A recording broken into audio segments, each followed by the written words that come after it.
Era como si fuera un diluvio. La lluvia caía sin cesar, como si el cielo se hubiera rasgado, y todo el ejército avanzaba hacia Semún en medio de torrentes, barro, niebla y ventisca. El camino de Belgrado a Shafak se había derrumbado.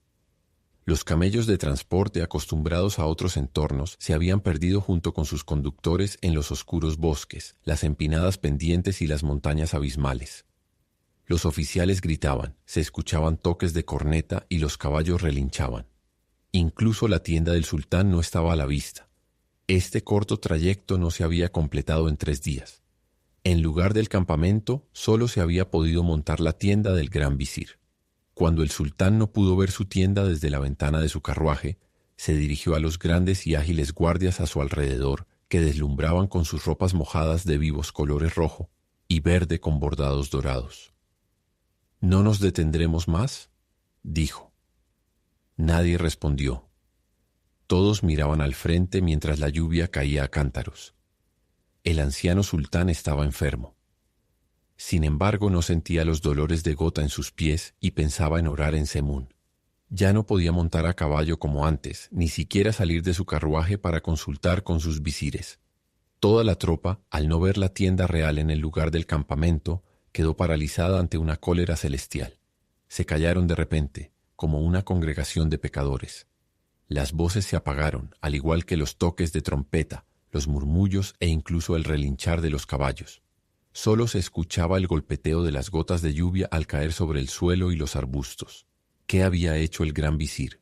Desde Estambul, un campamento iba por delante del sultán, arreglando los caminos y montando la tienda real. Esa era su tarea. En las sombras de la lluvia se vio al gran visir, emir, con su gran turbante y alta estatura, acercarse lentamente al carruaje, con las manos unidas al frente y la mirada baja. Los mensajeros se apartaban para abrirle paso. Detrás de él venían los visires con sus 3 plumas. El agua que goteaba de su turbante corría por su pálido rostro y su barba rubia. Cuando llegó junto a la cortina de fino bordado dorado, dijo: «Mi señor, tenga la bondad de honrar con su presencia la tienda de su servidor». «¿Por qué no se ha instalado nuestra tienda?». «Los encargados de armar la tienda se perdieron debido a la tormenta. No pudieron llegar al lugar del campamento, mi sultán». El sultán no dijo nada y se retiró detrás de la cortina. La lluvia no cesaba, más bien se intensificaba. A una señal de emir, el carruaje adornado con lanzas doradas de los guardias comenzó a moverse. Los visires, tranquilos y empapados, caminaban al lado de las ruedas doradas, con los ojos en el suelo y las brillantes plumas de sus grandes turbantes balanceándose.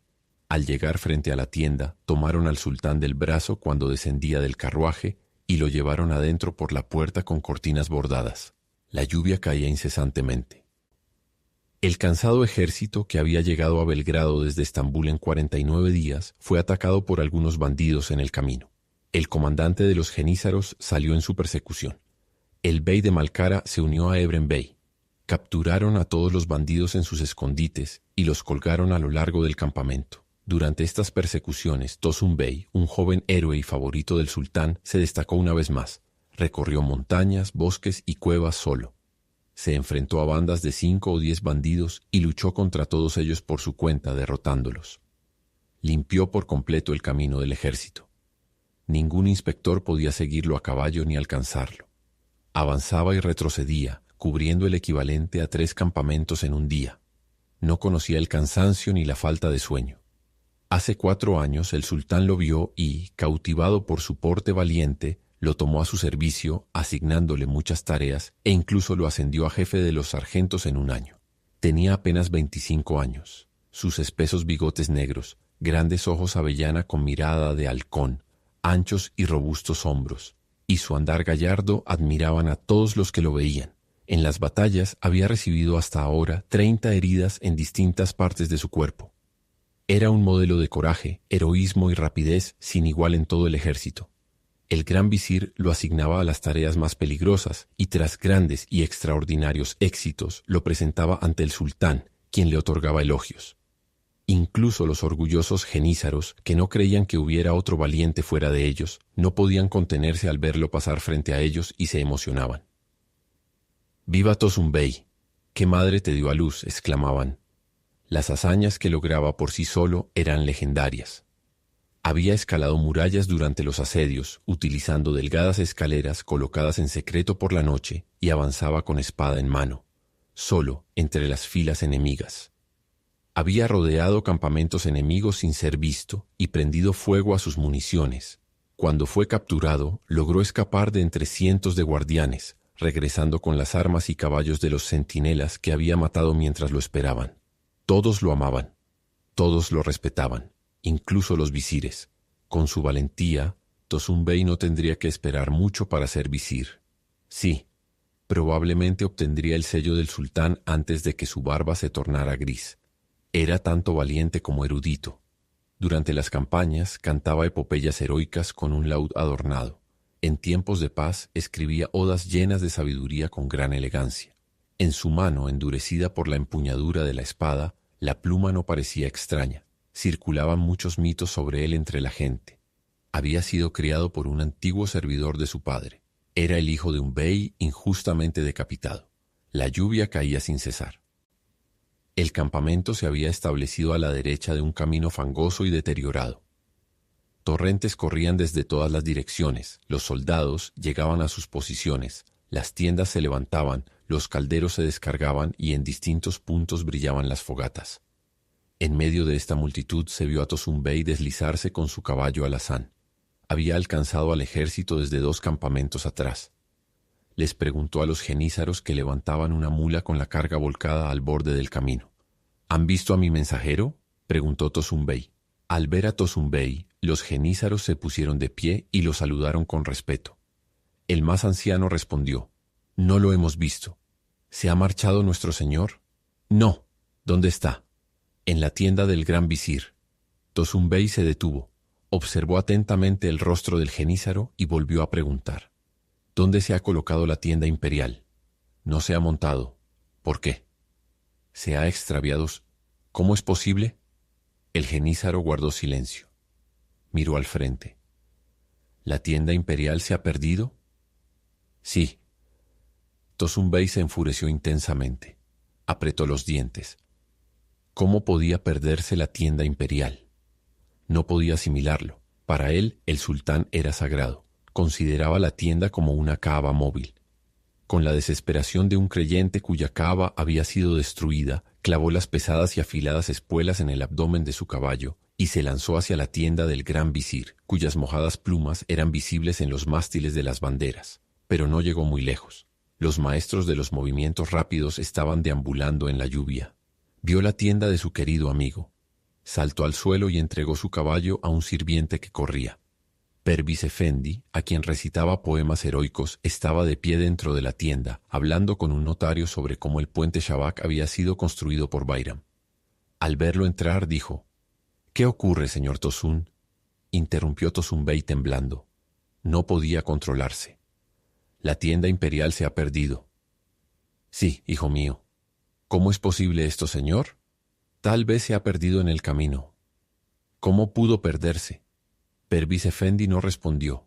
Mahmud intentó hablar sobre la intensidad de la lluvia y la tormenta. Tosun Bey estaba exaltado diciendo lo primero que se le venía a la cabeza. ¿Podía haber tanta indiferencia? ¿Era apropiado para un servidor? No se consideraba al benefactor enfermo. ¿Y si la tienda se la había llevado el agua? ¿Si no se encontraba el trono? ¿Cómo iba el sultán a recibir a los soberanos extranjeros? ¿Cómo iba el sultán a confiar en un ejército que se había desorientado y dispersado por un poco de lluvia? Tosun Bey, con esa atrevida temeridad propia de personas valientes, hablaba sin pensar. ¿Cómo puede gobernar un gran estado un hombre que no puede administrar una tienda entre 2 campamentos? Fue una pregunta muy dura. Pervis Efendi se dejó caer en el almohadón carmesí extendido sobre la gruesa alfombra. Mahmud actuó como si no hubiera escuchado esas palabras. Las incontables y nerviosas gotas de lluvia que caían sin cesar golpeaban rítmicamente la tienda, haciendo eco dentro del ambiguo murmullo del campamento, como si fueran los pasos lejanos y regulares de una acometida imaginaria. Cuando Tosun Bey salió, rápidamente reunió a sus hombres. Cambió de caballo. Sin hablar con nadie, partió solo en busca de la tienda imperial. El cielo se oscurecía cada vez más. Cruzó profundos barrancos y surcos de agua. Pasó por arroyos desbordados y espumosos. Se adentró en caminos que se internaban en los bosques. Subió colinas. Lanzó gritos en todas direcciones. No recibió respuesta más que el eco sordo de su propia voz. La noche que caía era muy oscura. La lluvia no cesaba. Saldré temprano en la mañana y la encontraré, pensó mientras regresaba. Estaba tan oscuro que dejó las riendas sueltas y regresó por los caminos que había recorrido, guiado por el instinto de su caballo. Con las antorchas, el campamento comenzó a ser visible desde lejos. En medio de la oscuridad, la lluvia y el viento, el caballo avanzaba lentamente. ¿Quién es él? A unos pasos apareció una sombra oscura. No es un desconocido. ¿Eres tú, señor Tosun Bey? Hola. El gran visir, nuestro señor, lo está buscando. Nos hemos dispersado en los alrededores. De acuerdo, vámonos. Y en la oscuridad, Tosun Bey al frente y el jinete detrás corrieron hacia el campamento. Pasaron por las antorchas, los centinelas y los músicos militares. Los sirvientes, los guardias reales y los sargentos ya esperaban bajo la lluvia. Llevaron a Tosun Bey junto al gran visir. El pachá estaba recostado en su gran cojín, fumando su larga y adornada pipa. Frente a él, varios nobles estaban de pie en posición de respeto. «Hijo mío, Tosun», dijo, «ha surgido una tarea para ti. No hay hombre que monte a caballo como tú. Toma este decreto imperial ahora. Corre, llévalo a la ciudad de Nish. Entrégaselo al bey allí». Le entregó una bolsa roja que Tosun Bey besó y se llevó a la frente mientras estaba empapado de pie frente a él. Tosun Bey, con las manos atadas, avanzó, se inclinó, tomó la bolsa, la besó y se la llevó a la frente. Al salir, el gran visir: «Vamos, mi león, rápido, que tengas un buen viaje». Sonriendo, vio un espléndido caballo gris esperándolo frente a la tienda. La lluvia aún caía con la misma intensidad. Montó. Tenía hambre. Pidió agua a los empleados que sostenían su estribo. Bebió hasta el final el contenido que le dieron y clavó sus pesadas y afiladas espuelas en el costado del caballo. En 5 minutos salió de la multitud, las luces y el murmullo del campamento. Galopó hacia la oscuridad, la lluvia y el viento. Desapareció. Atravesó los bosques, ríos, puentes, colinas y precipicios como un rayo. No se detuvo en Belgrado. Cambió de caballo de inmediato, tomó sus provisiones y se lanzó de nuevo al camino. No dormía, solo caía en un sueño ligero y alerta mientras el caballo trotaba por terrenos llanos. Pasó de noches a días, de lluvia a sol. Su ropa se secó con el calor de junio. Tanto él como su caballo sudaban. Por las noches escuchaba los cantos de los ruiseñores mezclándose con la brisa fresca. Caminaba por los vastos campos de cultivo donde se escondían las alondras que trinaban al amanecer. Finalmente, una noche, vio la luz de Nish desde lejos mientras pasaba frente a una gran finca. Perros grandes y feroces corrían detrás de él ladrando. «Me quedaré aquí hasta que amanezca. Entraré a la ciudad temprano», pensó y se dirigió a la finca. Los hombres de la finca también lo conocían, al igual que todos los demás. Le tomaron el caballo y lo escoltaron con respeto hasta la torre. «Voy a descansar un poco. Despiértenme antes del amanecer», dio la orden. Sin importar la hora, era costumbre ofrecer comida a cualquier viajero que llegara. Tosun Bey dijo: «No quiero nada, tráiganme un poco de ayran», dijo. Se bebió de un trago el recipiente que le trajeron. Una vez saciada su sed, se recostó en el sofá. Cerró los ojos, pero no pudo dormir. El sueño que llegaba a ratos se esfumaba al permanecer quieto. Se giró de un lado a otro, se quitó el casco y aflojó el cinturón de la espada. Justo cuando estaba a punto de dormirse, de repente se sobresaltó. El papel que había colocado sobre su pecho parecía estar ardiendo. Llevó su mano. No. Era un sueño extraño. El papel seguía en su lugar. Se durmió por un rato. En su sueño veía que el decreto que llevaba se derretía, convirtiéndose en sangre, y luego una ola del diluvio en forma de llamas rojas envolvía todo su cuerpo. Saltó y se despertó.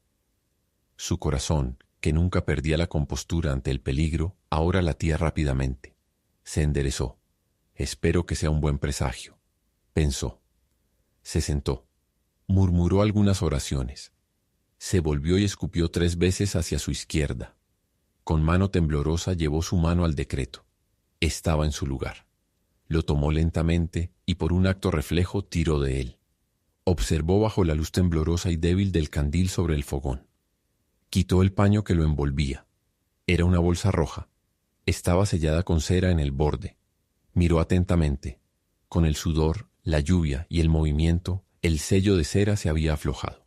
¿Qué contenía? ¿Qué era este decreto que había invadido su sueño con terror? Seguramente era una orden imperial sobre la disciplina, porque la guerra era inminente. Podía ser algo sobre los bandidos, las municiones o los caminos y provisiones. Pero no, era una orden importante, muy importante, porque estaba siendo enviado específicamente con él. ¿Qué podía ser? Volvió a envolver el decreto en el paño. Iba a guardárselo en el pecho, pero sintió una opresión invisible. Su garganta se cerró. Parecía que el decreto realmente había tomado fuego y le quemaba el cuerpo. Una llama insaciable de curiosidad se encendió en su alma. Además, el sello ya estaba roto. Si lo abría, nadie lo notaría. Sacudió la cabeza. Para sí mismo. ¡Cuidado, cuidado! La llama de curiosidad que ardía en su interior le sacudía todo el cuerpo como una fiebre mortal. Sus manos, calientes e inquietas, abrieron la bolsa como si pertenecieran a otro cuerpo, desobedeciendo su voluntad. Sacó el papel doblado en 3. Tosun Bey tembló por el crimen cometido por sus manos rebeldes. ¿Se podía abrir un decreto así? Pero no podía moverse ni controlar sus manos. Mientras yacía inmóvil como encadenado, observó la traición de sus manos, como si presenciara el crimen ajeno sin intervenir. Esas manos que no le obedecían también abrieron el decreto. Tosun Bey leyó las líneas bajo la tenue luz del candil. Las paredes blancas de la sala de piedra, el techo decorado, el suelo cubierto de alfombras comenzaban a girar a su alrededor. Se estaba volviendo loco. Sus manos cayeron a ambos lados como las de un asesino que huye después del crimen. El decreto abierto quedó sobre sus rodillas. El portador de este noble mandato es Tosun Bey, cuyo cuerpo es perjudicial para nuestro estado, por lo que debe ser decapitado de inmediato, y así lo sepas. No podía apartar la vista de esta frase. No pudo leer más abajo. La bolsa roja que había llevado corriendo día y noche sin descanso y que en su sueño quemaba su cuerpo era su propia sentencia de muerte. Su asombro no duró mucho. Sostenía su amplia y brillante frente que al menos 50 veces había rozado con las temibles alas de la muerte desde muy cerca. Se recostó. Miró por la ventana a su derecha el paso de las nubes negras y dispersas. Se detuvo así por un momento. Con un profundo suspiro, llenó su pecho. ¿Pero por qué?, dijo. ¿Qué había hecho aparte de ser leal, valiente, sacrificado, luchar y atacar? Desde los 15 años. No había bajado del caballo en 10 años. Recorriendo todo el mundo, se lanzaba con los ojos cerrados a lugares que intimidaban a los héroes más famosos. Aunque no había muerto cuando se lanzó solo, espada en mano, entre cientos de enemigos acorazados en las torres del asedio, ahora moriría bajo el hacha de un verdugo, un miserable sin habilidades de combate. Recordaba su pasado y poco a poco su valor que parecía quebrarse volvía a él. Se enderezó, se levantó. El decreto y la bolsa cayeron al suelo. No entregaré mi cabeza tan fácilmente, dijo. Se acercó a la ventana. Las nubes negras pasaban más rápido, el horizonte se teñía de púrpura y se escuchaba el suave y melancólico murmullo de un pequeño arroyo que corría junto a la finca. Todo Rumelia, toda Anatolia lo conocían. Estaba seguro de que sería bien recibido con cariño en cualquier lugar al que fuera en Anatolia. Tenía el coraje necesario para enfrentarse a 10, a 100, incluso a 1000 personas si era necesario. Además, su fuerza, habilidad y agilidad. No había otro como él en todo el país. Una vez que lograra adentrarse en Anatolia, sería imposible capturarlo. Podría recorrer luchando y batiéndose hasta Irán, Turán, agregando innumerables honores y glorias a su nombre. De nuevo su corazón. ¿Pero por qué? No esperaba nada. Solo le venían a la mente recompensas y elogios. Una palabra así. Nunca. ¿Qué falta había cometido? Pensaba y pensaba, pero no podía recordar haber hecho algo que se pareciera a una falta. ¡Ah, calumniadores! Incrédulos que no temen a Dios. ¿Quién sabe qué mentiras habrán inventado en su contra? Pero él no entregaría su cuello al sucio sable del verdugo con la sumisión de un cordero, sino que arrebataría las vidas de aquellos que vinieran a quitarle la suya. Hasta que le quitaran la suya, él tomaría la de otros. No debo perder tiempo, murmuró. Se colocó el casco, ajustó la correa de su espada y las fundas. recogió el decreto y la bolsa del suelo. De nuevo aparecieron las palabras, cuya existencia es perjudicial para nuestro Estado. ¿Por qué su existencia era perjudicial para el Estado?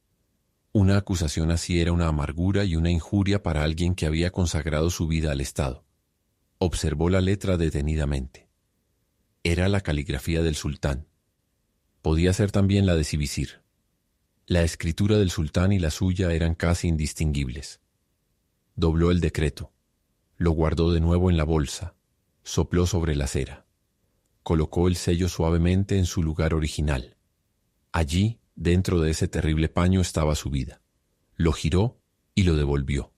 Mientras miraba esta cosa terrible, pasaron por su mente los deseos y objetivos inciertos que nunca había logrado. Hasta ese momento había sido feliz.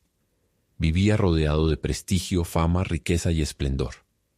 Era el hombre más querido del sultán. Pensó en los favores que había recibido. Recordó sus tiempos como un simple soldado. Incluso a la edad de 15 años, su fuerza y valentía impresionaban a quienes lo veían. Siempre ganaba en juegos de lanzas, luchas y duelos. Se le vino a la mente el viejo Salah, quien lo había criado en su hogar y había sido un antiguo servidor de su padre. Antes de partir de Estambul, cuando fue a besar su mano para despedirse, recordó el consejo que le dio el anciano. No desobedezcas las órdenes del sultán. Si te pide la vida, dásela, no lo pienses. Aunque no lo veas en este mundo, recibirás tu recompensa en el más allá. No pudo seguir recordando el pasado. Como un reloj que repentinamente se descompone, su mente pareció detenerse. Solo el consejo de Salah resonaba en sus oídos. No desobedezcas las órdenes del sultán. Sin embargo, ahí estaba, desobedeciendo la orden del sultán e incluso preparándose para la rebelión. Sintió un dolor punzante y venenoso en su corazón, mezclado con emoción y arrepentimiento, como si ya hubiera cometido este gran y atroz pecado. ¿Acaso no había prometido dar su vida por el sultán y el Estado? Entonces, ¿de quién, a dónde y por qué estaba escondiendo esta vida? Ahora, se sometió al mandato de su voluntad repentinamente fortalecida. Levantó la bolsa roja que sostenía con sus manos de hierro, la tocó con sus labios y luego la llevó a su cabeza.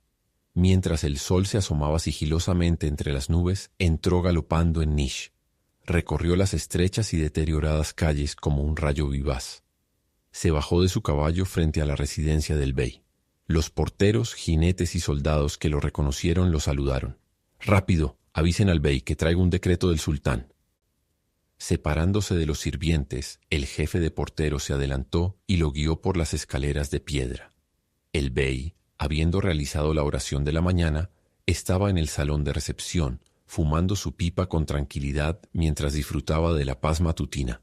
Al ver entrar de repente a Tosun Bey en su habitación, se sorprendió. Este bey era un viejo soldado que había pasado por todas las dificultades de la vida y estaba fascinado por el valor y la valentía de Tosun Bey. Se levantó inmediatamente, lo abrazó y lo besó en la frente. «Bienvenido, valiente, has traído buenas noticias». Tosun Bey sonriendo.